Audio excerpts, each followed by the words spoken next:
Hello बेटा, last question food enhancement का tissue culture आज के लेक्चर में हम लोग कवर कर देंगे। आपके सामने जो इमेज है इसमें यू कैन सी कि कुछ ग्रोथ हो रहा है, कोई प्लांट जैसा स्ट्रक्चर ग्रोथ हो रहा है। ठीक है, तो बेसिक सी बात करें तो tissue culture is what? In vitro formation culture हो रहा है। इन विट्रो होगा, लेबोरेटरी में होगा, क्या है? टिश्यू। ठीक है, मीन्स हम लेबोरेटरी में टिश्यू को यूज़ करके कल्चर मीडियम से अपना आउटपुट ले रहे हैं, जो कि कोई भी प्लांट्स के फॉर्म में होगा। ठीक है, अगर हम प्लांट टिश्यू कल्चर की बात करेंगे तो प्लांट होगा, एनिमल टिश्यू कल्चर की बात करेंगे तो एनिमल्स को भी कल्चर, मतलब एनिमल सेल के ऑर्गन्स को जिस तरीके से कल्चर करते हैं वो उसमें आ जाते हैं। Both are the branches of biotechnology. Biotechnology में ये सारे प्रोसेस को यूज़ करते हैं। क्लियर? तो अब यहाँ पे तुम्हें कॉन्सेप्ट ये ध्यान में रखना है कि टिश्यू क्या होता है? Group of cell. ठीक है, ग्रुप ऑफ सेल को लिया गया, इसको ग्रो कराना है। तो इट मीन्स कि प्लांट की ग्रोथ के लिए हमें क्या क्या चीज़ें चाहिए, प्लांट अपने नेचुरली ग्रो करने के लिए क्या क्या चीज़ें यूज़ करता है। वी नो कि माइक्रोन्यूट्रिएंट्स, मैक्रोन्यूट्रिएंट्स, मिनरल्स, ठीक है, वाटर, सॉइल से जो भी आउटपुट ले रहा है, लाइट एनर्जी को यूज़ कर रहा है फॉर द फोटोसिंथेसिस। ठीक है, ग्रोथ हार्मोन्स को यूज़ कर रहा है, फाइटो हार्मोन्स का वहाँ पे इफेक्ट दिख रहा है। तो all these requirement of the plants, ठीक है, जो भी रिक्वायरमेंट उसको नेचुरली ग्रो करने के लिए चाहिए वो सब हम उसे लेबोरेटरी में प्रोवाइड कराएंगे। और ये पूरा अंडर कंट्रोल प्रोसेस होगा क्योंकि लेबोरेटरी में है। यहाँ पे हमें कंटामिनेशन प्रिवेंट मीडियम भी रखना है कि कोई कंटामिनेट ना हो बॉडी। क्योंकि एक देखो, अगर टिश्यू कल्चर हम करा रहे हैं और किसी सिंगल सेल से या ग्रुप ऑफ सेल से टिश्यू लेके स्टार्ट किए हैं इसको, तो उसको ग्रो करने के लिए हमें न्यूट्रिएंट मीडियम प्रोवाइड करना पड़ेगा। द बेस्ट एग्जिस्टिंग, मतलब सबसे ज़्यादा यूज़ होने वाला न्यूट्रिएंट मीडियम अगार अगार है। उसके बाद उसमें इंग्रेडिएंट ऐड कर करके या according to certain specific requirement series of nutrient medium present है, जनरेटेड है, जिसमें इंग्रेडिएंट के कंसंट्रेशन वेरी करते हैं और अकॉर्डिंग टू ऑब्जेक्टिव उनको यूज़ किया जाता है। ठीक है, तो रिक्वायरमेंट क्या होगा? Nutrient medium. फिर हम ग्रोथ के साथ उसमें क्या देखेंगे कि न्यूट्रिएंट मीडियम की कंसिस्टेंसी बनी रहे, ऐसा ना हो कि न्यूट्रिएंट मीडियम एग्जॉस्ट हो गया। फिर एक टाइम के बाद जब वो वहाँ ग्रोथ हो जाएगा, जैसे suppose amorphous mass of cell बन गया, कैलस बोलते हैं उसको, फिर कैलस से हमें अब उसमें इंड्यूस कराना है कि रूट और शूट सिस्टम इंड्यूस हो जाए। तो उस केस में अब हमें इसको प्लांट हार्मोन से इनैकुलेट करना पड़ेगा। ठीक है, साइटोकाइनिन, ऑक्सिन, जिब्रेलिन, अलग अलग प्लांट हार्मोन से हमें ट्रीट करना पड़ेगा। उसके बाद हमें कहीं जाके यहाँ पे प्लांट हार्मोन का ट्रीटमेंट हो गया, उसके बाद हम देखेंगे कि कुछ रूट और शूट इंड्यूस्ड हो गए हैं और छोटे छोटे हमें प्लांट मिल रहे हैं जिन्हें हम कह रहे हैं प्लांटलेट्स। तो प्लांटलेट्स का फॉर्मेशन हो गया। प्लांटलेट्स का फॉर्मेशन होने के बाद अब हम उन्हें क्या करेंगे? ट्रांसफ़र कर देंगे। ठीक है, उनको क्या करेंगे बेटा? ट्रांसफ़र कर देंगे।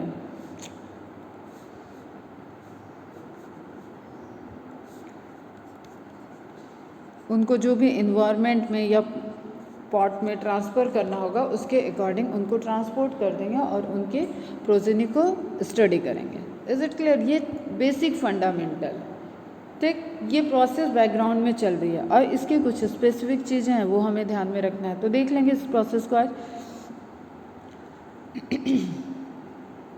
अगर हम एक हिस्ट्री की बात करें तो एक ग्लांस हिस्ट्री जिसमें हर्बल लैंड बहुत इंपॉर्टेंट साइंटिस्ट हैं। 1902 में father of plant tissue culture इनको कहा जाता है। He propose that plant cells could be cultured. इन्होंने प्रपोज किया और इससे पहले ही plant actually tissue culture plant cell start हो गया था, लेकिन इंड्यूसिंग ग्रोथ हार्मोन और पूरा एकदम प्रॉपर अफेक्टिव रिजल्ट जो आया था वो हर्बल लैंड के एक्सपेरिमेंट से ही आया था। और इन्होंने नई नई चीज़ें डिस्कवर किया था, उसमें डिफरेंट कंपोजिशंस का लेके अफेक्ट देखते हुए। तो ओवरऑल इन्हें हर्बल लैंड को father of plant tissue culture कहा जाता है। Clear? He propose that plant cells could be cultured. In 1930 White culture, ठीक है, White is scientist culture tomato root tip and sub culture to fresh medium containing salt yeast extract and sucrose and vitamin B.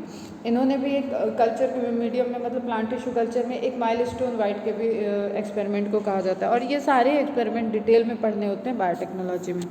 During this period some plant growth regulated additives and vitamins was discovered for the plant micropropagation. Micropropagation, what do you mean?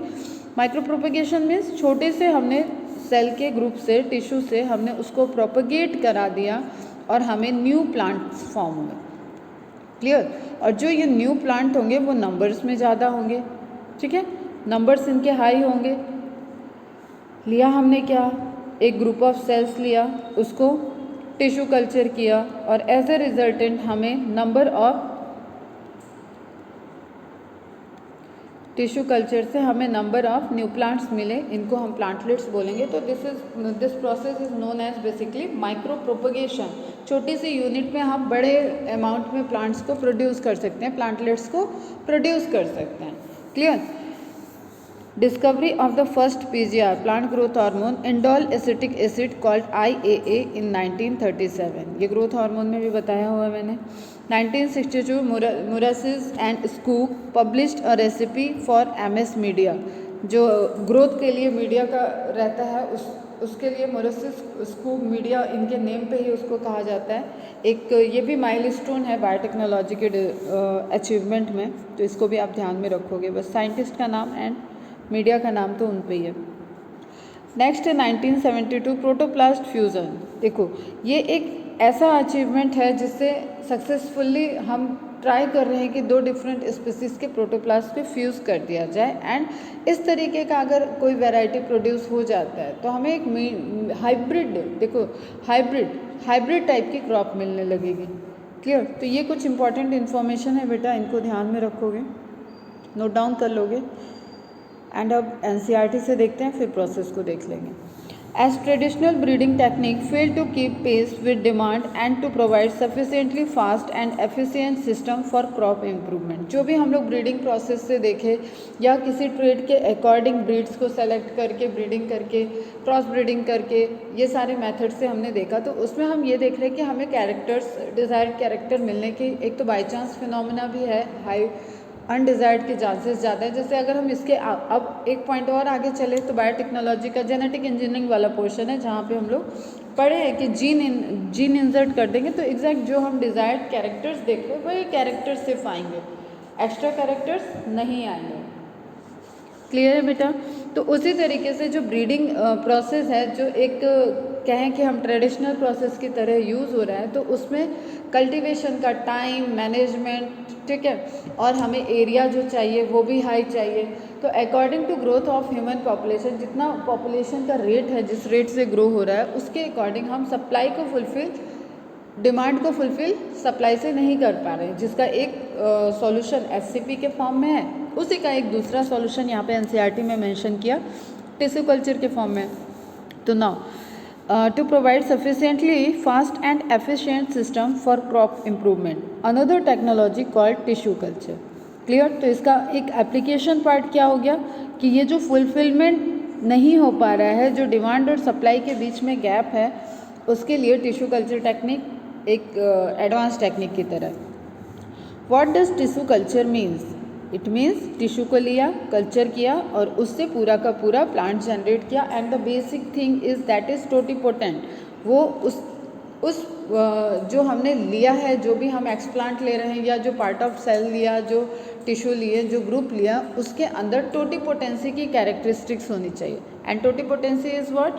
जो capacity होती है एक you can say it undifferentiated, ठीक है, differentiate नहीं है, उसका भी हम लोगों ने ग्रोथ देखा है ना बेटा, प्राइमरी सेकेंडरी, तो अनडिफ्रेंशिएटेड है। जब मेरिस्टेमेटिक डिवीजन होता है तो अनडिफ्रेंशिएटेड मास है, उसको अभी पता नहीं है कि उसको आगे जाके रूट में बनना है, उसको जाके कॉर्टिकल लेयर्स की सेल बनाना है, मेसोफिल बनाना है, बंडल शीट बनाना है, वेस्कुलर बंडल में जाना है, पेरीसाइकिल बनाना है, उसको कुछ नहीं पता है। That is the mass of cell जो कि अनडिफ्रेंशिएटेड, अभी उसको वर्क असाइन नहीं हुआ है। And that mass of cell has capability to grow into a whole plant, that is totipotent, ठीक है। वो प्लांट पोर्शन क्या हो जाएगा, वो टिश्यू क्या हो जाएगा, टोटिपोटेंट, और वो प्रोसेस क्या हो जाएगी, टोटिपोटेंसी। तो this is the again the base of, अगर हम कहें कि बेस क्या है तो टोटिपोटेंसी होनी चाहिए, ठीक, टोटिपोटेंसी होनी चाहिए उसमें to grow in complete plant. So tissue culture is a optional process in compared to advanced process in compared to traditional breeding technique.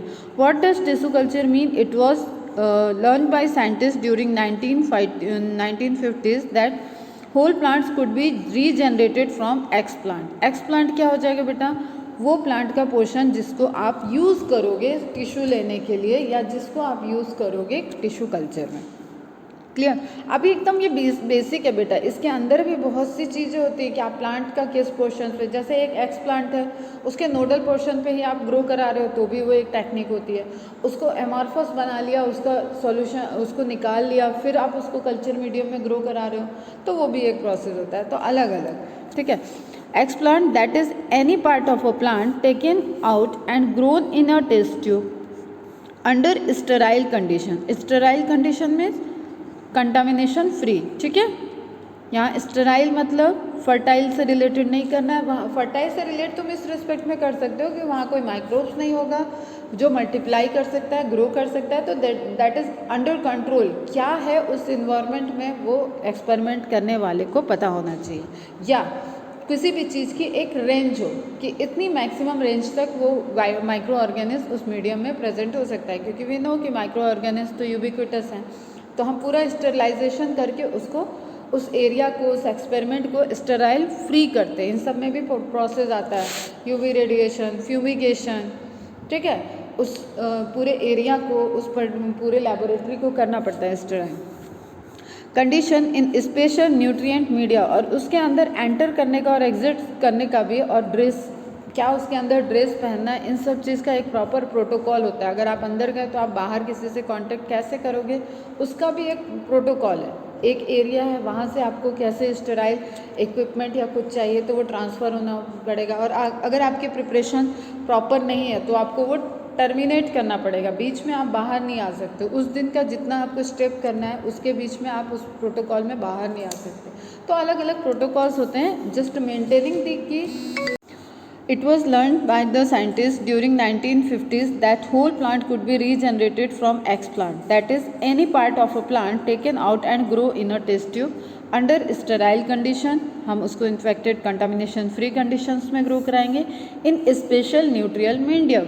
हमें पता होना चाहिए हम क्या ग्रो करा रहे हैं, उसको क्या न्यूट्रिएंट सप्लीमेंट देना है, उसके अकॉर्डिंग वो ग्रो करेगा। This capacity to regenerate a whole plant from any cell explant is called totipotency. इसी को क्या बोलेंगे, totipotency. You will learn how to accomplish this in higher classes. It is important to stress here that the nutrient medium must provide a carbon source। अब तुम्हारे लिए इसकी process जानना तो अभी ठीक नहीं है, तुम्हारे सिलेबस की चीज़ें नहीं है, तो एक आइडिया तुम्हें लेना है कि क्या रिक्वायरमेंट होनी चाहिए, ठीक है। तो carbon source nutrient media rich होना चाहिए, carbon source as sucrose and also inorganic salt like vitamins होने चाहिए, अमाइनो एसिड्स होने चाहिए, and growth regulators like auxin, cytokinins extra, ठीक है। तो ये तो बहुत छोटी लिस्ट दी है। आप जितना माइक्रोन्यूट्रिएंट सब कुछ पढ़ा हुआ है उसके रोल को देखते हो ना, उसके अकॉर्डिंग आप समझ लो कि वहाँ पे न्यूट्रिएंट मीडियम ऐड में कंपोजिशन ऐड करके और उसका एक कंसंट्रेशन मेंटेन करके रखना पड़ता है, और फिर टाइम टू टाइम उसको इवेलुएट भी करना होता है कि मीडियम में अभी कंसंट्रेशन क्या है, मीडियम चेंज करना है या कैसे। तो वो पूरा एक टाइम टेकन प्रोसेस होता है। By application of these methods, it is possible to achieve propagation of a large number of plants in very short duration। एक आप जो ट्रेडिशनल आप ब्रीडिंग और फार्मिंग कर रहे हो उसके कंपैरिजन में एक आप लिमिटेड टाइम में एक शॉर्ट ड्यूरेशन में यू कैन ग्रो, ठीक है। एक में और इससे क्या होता है ना, बोनसाई प्लांट्स वगैरह, यहाँ तो कहने बोनसाई प्लांट्स भी एक इसी तरीके की कहें कि लेंथ कम हो गई। जैसे हम लोगों ने देखा कि वेजिटेटिव कैरेक्टरिस्टिक्स बढ़ जाएगी, जब डेवलप हो जाएगा तब उसमें रिप्रोडक्टिव फेज़ आएगा। तो उसी तरीके से क्या होता है बोनसाई प्लांट्स वगैरह में हाइट वगैरह को बहुत मेंटेन करके एकदम छोटे पे हाइट और छोटे ही प्लांट में पूरा क्रॉप और यील्ड आने लगेगी। तो उससे क्या होता है ड्यूरेशन, एक टाइम जो है ना उस पर कंट्रोल हो जाता है। This method of producing thousands of plants through tissue culture is called micropropagation. I already explained कि माइक्रोप्रोपेगेशन टर्म ध्यान में होना चाहिए बेटा, शॉर्ट नोट्स आते हैं, ये सब पता है सीबीएसई बोर्ड में बहुत इंपॉर्टेंट और शायद तुम लोगों में भी आ सकता है. Tissue culture, totipotency, what do you mean by micropropagation, इस तरीके के क्वेश्चन वहाँ के फेवरेट क्वेश्चन हैं. Each of this plants will be genetically identical. अब जेनेटिकली आइडेंटिकल इसलिए है क्योंकि यहाँ पे बेटा कोई भी सेक्सुअल मोड ऑफ रिप्रोडक्शन नहीं आया, गैमेट को फ्यूज़ नहीं कराया जा रहा है, इस पर आपको ध्यान देना है. टिश्यू कल्चर टेक्नोलॉजी के दिस पोर्शन में जो आपको गिवन है, यहाँ पे गैमेट का फ्यूज़न नहीं हुआ है. टिश्यू कल्चर के लिए यूज़ किया गया है ऑलरेडी फॉर्म्ड सेल को, टिश्यूज़ को, एक प्लांट के किसी पोर्शन को, जैसे एपिकल मेरिस्टेम हो जाए, एक्सिलरी मेरिस्टेम हो जाए, इस तरीके के प्लांट के पोर्शन को जहाँ पे टेंडेंसी है डिवीज़न करने की, डिफ्रेंशिएट करने की, टोटीपोटेंसी जिनके अंदर होती है, वहाँ से सेल को लिया जाता है, वहाँ से टिश्यू को लिया जाता है और उसके बाद ग्रो किया जा रहा है. तो यू नो कि जेनेटिक्स क्या कहती है. जेनेटिक्स ये कह रही है कि एक जनरेशन में जो वो प्लांट का पोर्शन फॉर्म हुआ है उसकी हर एक सेल में सेम जीन्स प्रेजेंट होंगे. They will express according to their location, according to their function, but all have same gene. ठीक है, सबके पास सेम जीन होगा, ये हमें पता है.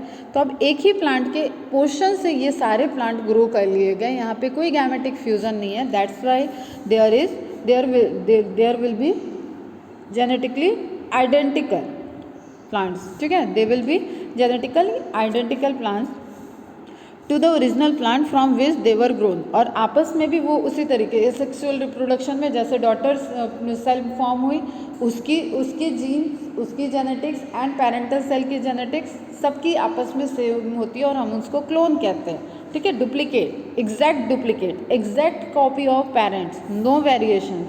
इज इट क्लियर बेटा? तो ध्यान देना, इस स्टेटमेंट को मार्क करके रखना. Each of this plants will be genetically identical to the original plant from which they were grown.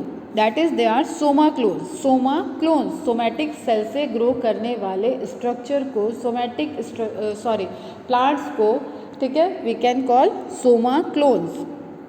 ठीक है, इसी तरीके से सोमा क्लोनल एंटीबॉडी आ जाती है. अभी यहाँ पे देखते हैं somaclones. Many important food plants like tomato, banana, apple extra already produce हो चुके हैं कमर्शियल स्केल से यूज़ करने के लिए by the means of somaclonal hybridization technique या सोमा क्लोनल टिश्यू कल्चर.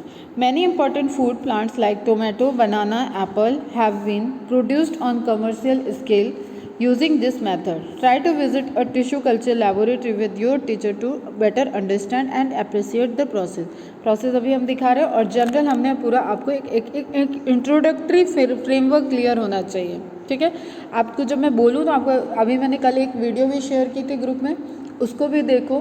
फिर एक जो टिश्यू कल्चर की लैबोरेटरी होती है उसका देखूंगी, कोई वीडियो मिलता है तो वो शेयर करूँगी. तो पूरा प्रॉपर एक मेंटेन होता है कि आप जो भी डिज़ायरेबल चीज़ आप वहाँ पे परफॉर्म करना चाह रहे हैं उसके पैरामीटर्स को आप फॉलो कर सको, और वहाँ पे किस किस तरीके की क्रॉप बन रही है, क्या है, ये पूरे रिसर्च सेंटर जो होते हैं वहाँ पे ये डेवलप आपको दिखेगा. तो स्टडी के लिए टिश्यू कल्चर एरिया में जाने को तो नहीं मिलता है. जब भी विज़िट की, अगर यहाँ पे हम लोग भी कहीं पे अगर ट्राई भी करें विज़िट करने का, तो they will not show you enter करना अलाउ नहीं करेंगे. जो वहाँ पे ऑफिशियल्स होते हैं वही एंटर करते हैं, मेन जहाँ पे प्रोसेस होता है. बट वो सब ग्लास का बना होता है, पूरा एकदम ग्लासी स्ट्रक्चर होता है, तो यू कैन सी. ठीक है, और जो प्लांटलेट्स आ चुके होंगे वो तो वहाँ पे जो एरिया रहेगा, लैंड एरिया रहेगा, वहाँ पे ग्रो करते हुए दिख जाएंगे आपको, या हाइड्रोपोनिक ग्रोथ शो करेंगे तो वो लेबोरेटरी में भी दिख जाएंगे आपको. Clear? Try. Another important application of this method is the recovery of healthy plants from disease plant. अब यहाँ पे क्या फोकस करना है कि डिजीज प्लांट से भी हम इसको रिकवर ऑब्टेन कर सकते हैं. तो वो डायरेक्ट क्वेश्चन है कि क्या वो पोर्शन क्या होगा पूरे प्लांट में, ऐसा कौन सा पोर्शन होगा जो प्लांट में डिजीज़ है लेकिन वो पोर्शन अफेक्टेड नहीं है. तो उसके लिए अब याद करो एनाटॉमी वाला पोर्शन, मेरिस्टेमेटिक जोन जो फास्ट डिवीज़न कर रहा है. तो मेरिस्टेमेटिक जोन में डिवीज़न हो रहा है, जब तक आप वहाँ पे वायरस इन्फेक्शन पहुँचने की बात होगी वो सेल डिवाइड कर जाएगी. क्लियर? तो we can obtain a healthy cell from the meristematic region. It अगर एपिकल और एक्सिलरी इन दोनों में कंपेयर कराया जाए कि which region is more important, then apical priority इसको देनी है, ठीक है, सेकंड स्टेज पे इसको रखना है। लेकिन दोनों ही मेरिस्टेमेटिक रीजन है, और मेरिस्टेमेटिक रीजन जहाँ पे भी आपको देखने को मिलेगा वहाँ से आप सेल को ले सकते हैं फॉर द फर्दर ग्रोथ। और ये किस केस में बेटा, जब एक डिजीज प्लांट है, सैंपल में एक डिजीज प्लांट है, clear, even if the plant is infected with a virus, the meristem, apical और axillary is free of virus. उसका रीज़न क्या है कि rate of division of meristematic cell is faster, hence one can remove the meristem and grow it in vitro, laboratory में हम इसको grow करेंगे, to obtain virus free plant. एक disease plant से हमें ग्रो करना है नॉर्मल प्लांट, हेल्दी प्लांट, तो we can use the meristematic region, ठीक है, we can use the tissue from the meristematic reason.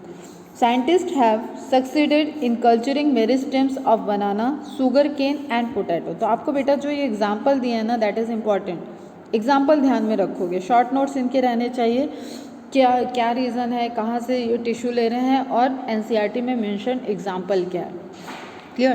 तो banana, sugar cane and potato, 3 examples are given here for the meristematic formation of disease free plants, clear है। Now, scientists have been isolated single cells from plants and after digesting their cell wall। अब हमें देखना है somatic hybridisation. इस case में क्या हो रहा है, थीम क्या है इसका, कि डिफरेंट सेल्स को लिया है, फ्यूज़न कराना है, और सेल्स के बीच में फ्यूज़न कराने के लिए एनिमल्स में तो सेल वॉल प्रेजेंट नहीं है, लेकिन प्लांट सेल में वहाँ पे मिडिल लैमेला और सेल वॉल प्रेजेंट है, तो we have to digest this layer, ठीक। फिर हम फिजिकली जो एक्टिव है पोर्शन उसके बीच में फ्यूज़न कराएंगे, दैट इज़ प्रोटोप्लाज्म, क्लियर। तो फोकस करना, scientist have been isolated single cell from plants and after digesting their cell walls have been able to isolated naked protoplast. Cell wall digest हो गया तो naked protoplast रहेगा। इसके लिए enzymes क्या use होंगे, ये मैंने क्वेश्चन पूछा था, आज ही का टाइम है, फटाफट इसको आंसर करना, उसके बाद हम लोग इस पर डिस्कस करेंगे। नेकेड प्रोटोप्लास्ट मीन्स वहाँ पे प्लाज्मा मेम्ब्रेन सराउंडेड स्ट्रक्चर दिखेगा, सराउंडेड बाय प्लाज्मा मेम्ब्रेन।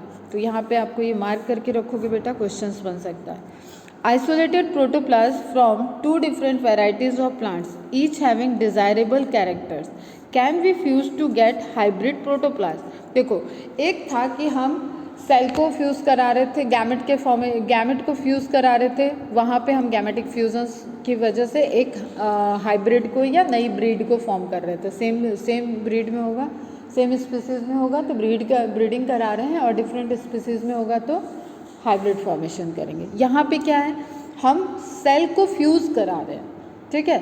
अब ये डिफरेंट ब्रीड की हैं, डिफरेंट स्पीसीज़ की हैं, बेसिकली डिफरेंट स्पीसीज़ की हैं, तो only protoplasmic fusion takes place, nuclear fusion नहीं होगा, यहाँ पे जेनेटिक फ्यूज़न नहीं होगा, तो ध्यान देना। Fuse to get hybrid protoplast which can be further grown to form a new plant, उसको भी ग्रो कर सकते हैं नए प्लांट को फॉर्मेशन के लिए। These hybrids are called somatic hybrids, clear. These hybrids are called somatic hybrids, क्योंकि यहाँ पे भी कोई गैमेटिक फ्यूज़न नहीं हो रहा है, कोई जीन नहीं है। While the process is called somatic hybridisation, clear. Hybrid को क्या कहेंगे, सोमैटिक हाइब्रिड, एंड प्रोसेस क्या हो गई, हाइब्रिडाइजेशन। अगेन आई रिपीट बेटा, इसमें भी कोई न्यूक्लियर फ्यूज़न या जेनेटिक वेरिएशंस के लिए, मतलब क्रॉसिंग ओवर वाला फिनोमेना, ठीक है। वेरिएशंस तो आ गए, 2 स्पीसीज़ के फ्यूज़न से अगर कुछ फॉर्म होगा तो आ जाएगा, लेकिन यहाँ पे सोर्सेस पेरेंटल ही वेरिएशन है, उनके बीच में fusion, combination, recombination, crossing over करके नया जनरेशन नहीं आ रहा है, that's why they are somatic hybrid. Clear रखना एकदम, किसी को भी यहाँ पे कोई कन्फ्यूज़न होगा तो कॉल पे क्लियर कर लेना। Imagine a situation when a protoplast of tomato is fused with that of potato and then they are grown to form new hybrid plants combining tomato and potato characteristics। Well, this has been achieved। अब उसने बोला आपको imagine करने का, फिर last में लिखा है दिस अचीव्ड, मतलब ये हो चुका है। एक्चुअली लेबोरेटरी में क्या हुआ था, टोमेटो और पोटैटो को फ्यूज़ कराया गया था और ये फ्यूज़न हुआ था, मतलब प्रोटोप्लाज्मिक फ्यूज़न हुआ था एंड पोमेटो का फॉर्मेशन हुआ। ठीक है, तो आपको बस यहाँ से ये ध्यान रखना है। लेकिन कमर्शियली हम इसको ह्यूमन के लिए कमर्शलाइज नहीं कर सकते। ठीक है, इसमें अभी और सक्सेस या और रिसर्चेस के बाद ऐसा कोई हाइब्रिड एक क्रॉप आ जाए तो इस तरीके का प्रोडक्शन देखा जाएगा। क्योंकि अगर हमने गैमेटिक बेसिस पे गैमेटिक फ्यूज़न करा दें टोमेटो के और पोटैटो के प्लांट में, तो उसके जीन प्रोड्यूस करेंगे फ्रूट्स को। ठीक है, यहाँ पे क्या कर रहे हैं, टोमेटो और पोटैटो को फ्यूज़ करा रहे हैं, तो ध्यान देना। To form new hybrid plants combining tomato and potato characteristics. Well, this has been achieved resulting in formation of pomato. ठीक, तो पोमेटो के लिए कौन सी टेक्निक यूज़ हुई थी, ये क्वेश्चन बन सकता है। बाकी तुम्हें ये तो समझ में ही आएगा कि इसमें पोटैटो और टोमेटो है। Unfortunately this plant did not have all the desired combination of characteristics for its commercial utilisation. जो हमने एक्सपेरिमेंट किया तो जिस ऑब्जेक्टिव के साथ जिस डिज़ायर्ड कैरेक्टरिस्टिक्स के लिए किया वो सारे उसमें अचीव नहीं हुए, तो हम इसको कमर्शलाइजेशन में आगे नहीं कंटिन्यू नहीं किए। तो अभी ये एक रिसर्च एरिया बेटा, बायोटेक में ये सब काफ़ी अच्छे अच्छे रिसर्च एरियाज़ हैं एक्चुअली, जहाँ पे आपको इसे ऑप्शंस मिलेंगे। तो फाइंड आउट द ऑप्शंस, तो आप एक ये इमेज ड्रॉ करोगे कॉन्सेप्ट क्लियर रखने के लिए। एक प्लांट पोर्शन है, प्लांट पोर्शन से उसके सोमेटिक पार्ट को लिया गया, that will be x plant. ठीक, ये किसी हर्बेशियस स्टेम हो सकती है, सॉफ्ट स्टेम हो सकती है, लीफ स्ट्रक्चर हो सकता है। ठीक है, टिप का स्ट्रक्चर हो सकता है, मेरिस्टेमेटिक स्ट्रक्चर हो सकता है।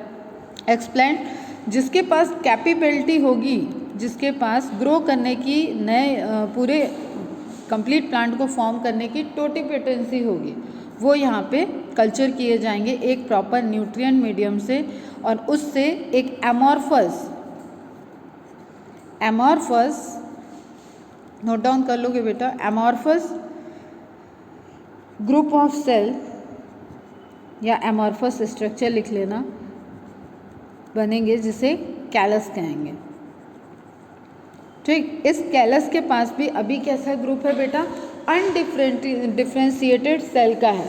तो इसको हम लोग एम्ब्रियो डेवलपमेंट वाला रेडिकल प्लिमिल वाले हार्मोन्स दे के इंड्यूस करेंगे, तो उसके बाद हम साइटोकाइनिन और ऑक्सिन का ट्रीटमेंट देके वहाँ पे फॉर्मेशन ऑफ प्लांटलेट्स स्टार्ट कर लेते हैं। क्लियर, इंडोलेसिटिक एसिड, ये सब एब्सिसिक एसिड, इस तरीके के जो भी रिक्वायरमेंट है उसके अकॉर्डिंग ग्रोथ हार्मोन्स को रेगुलेटर्स को इंसर्ट करके फिर वहाँ से इनिशिएट हो जाएगा root system and shoot system. Finally आपको छोटे छोटे प्लांटलेट्स मिल जाएंगे। अब ये किस तरीके से हैं, क्या ग्रो करना है, उसके बाद इनको फील्ड में ट्रांसपोर्ट कर दिया जाएगा। क्लियर है बेटा, ये ध्यान में रखना है, मैकेनिज्म समझ में आ जाएगी, डेटा ध्यान में रखना है, बस इतना ही इम्पॉर्टेंट है। ठीक, अगेन एक इमेज है जहाँ पे आपको डिफरेंट स्टेप में दिख रहा है। तो एक ही हमने लेके स्टार्ट किया था और उससे हम देखो कितने सारे प्लांटलेट्स को फॉर्म कर दिए। That's why this process is known as micropropagation. ठीक है, एक्लिमेटाइजेशन मतलब जो भी आप कंडीशन उसको प्रोवाइड कर रहे हो उस कंडीशन में वो ग्रो करे, एक्लिमेटाइज हो जाए। क्लियर, ठीक है बच्चा। तो ये अच्छे से यहाँ से इसको बनाना नहीं है, ड्रॉ नहीं करना है, बस समझने के लिए। और कल जो अगर जो वीडियो भेजा था उसको कंप्लीट देख लोगे तो दिस कॉन्सेप्ट शुड भी ये क्लियर रहेंगे एकदम। ठीक है, फिर ये आपको जार में दिख रहा है, छोटे छोटे प्लांटलेट्स फॉर्म हो गए।